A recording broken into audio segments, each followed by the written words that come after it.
which was always my intention with these films. Sometimes just coming in and what's going through my head, getting it out there. My head's quite a scary place. Don't think you'd want to go in there on your own sometimes. But I was thinking about, a friend said to me a while ago, I was going through a time where money was tight, my tax bill was due in at the end of the year, which is not a great time of the year when you work for yourself, and I didn't have the money to pay the tax bill at the time, and I was getting really stressed about it.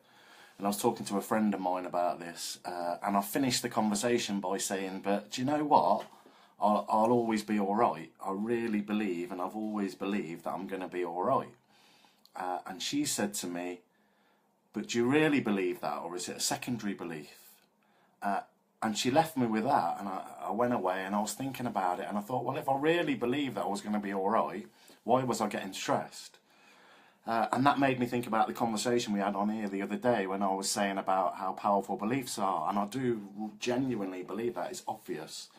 And I was thinking about the self-help industry. It's massive. I can't remember, I don't know what the figures are, but it's worth billions and billions of pounds.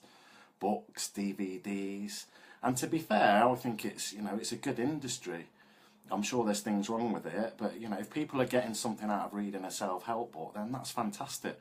My shelves in the house are full of self-help books, full of spiritual books, self-help books, books on nutrition, books on the brain. I love reading, and I've probably, I don't know how many self-help books I've read.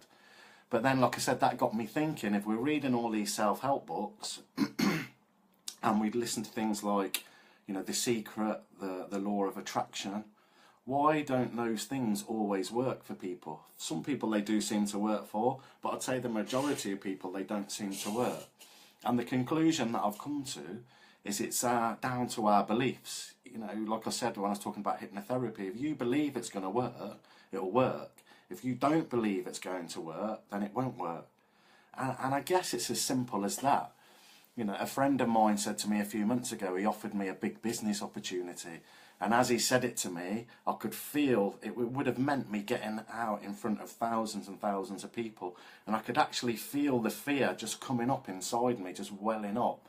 But if he had said to me, look, I've got an opportunity coming up, it's going to mean you're going and talking to loads of people, will you be alright with that? I would have went, yeah, I'm used to talking to people, it doesn't make any difference to me.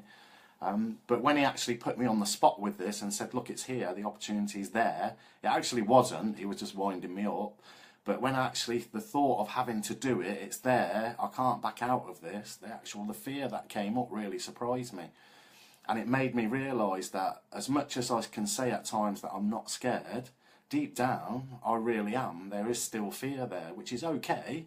But I think if that's my deepest belief, things like I'm not good enough, I'm scared, all of those things are still sitting underneath, then that's possibly why these things like the power of the law of attraction and things like that don't work for us. Because on the surface we're saying we believe, but do we? And it's the same with religion. I believe in God, but sometimes, I don't believe in any particular religion, but I do believe that there is a God. But sometimes I find myself, when life's going wrong, things are going wrong, I'm under pressure, sometimes I find myself questioning that. And if you ever read a book like the Course in Miracles, they talk about, there's a great bit in the book where they say, fear knocked the door, love answered, and nobody was there, which I really like and I understand. So if your deepest beliefs are love and courage, then there's no place for fear, there's no place for self-doubts. And I'm not there yet, but I guess that's what I'm working on. And I'm also, I guess what I'm trying to say today is maybe we need to look at what our real deep-seated beliefs are and work on them. What place do you find yourself defaulting to when things are going wrong in life? Is it not good enough? Is it fear? Is it self-pity? Is it self-doubt? And work on, in CBT, cognitive behavioural therapy, they call those core beliefs. So maybe start looking at what your core beliefs are and working on those and changing those for courage, determination, love, all those type of things. So like I said, I'm just thinking out loud today. The stuff that I'm working on myself, my own deep-seated beliefs, and I'm working on changing those. And again, as always, if anybody's got any thoughts on it, anybody who wants to get back at to me, feel free to do so. I've had lots of private messages and phone calls, but if you want to contact me on here, that's fine as well. And hopefully enjoy the rest of your day, and hopefully we'll talk again tomorrow. Thank you.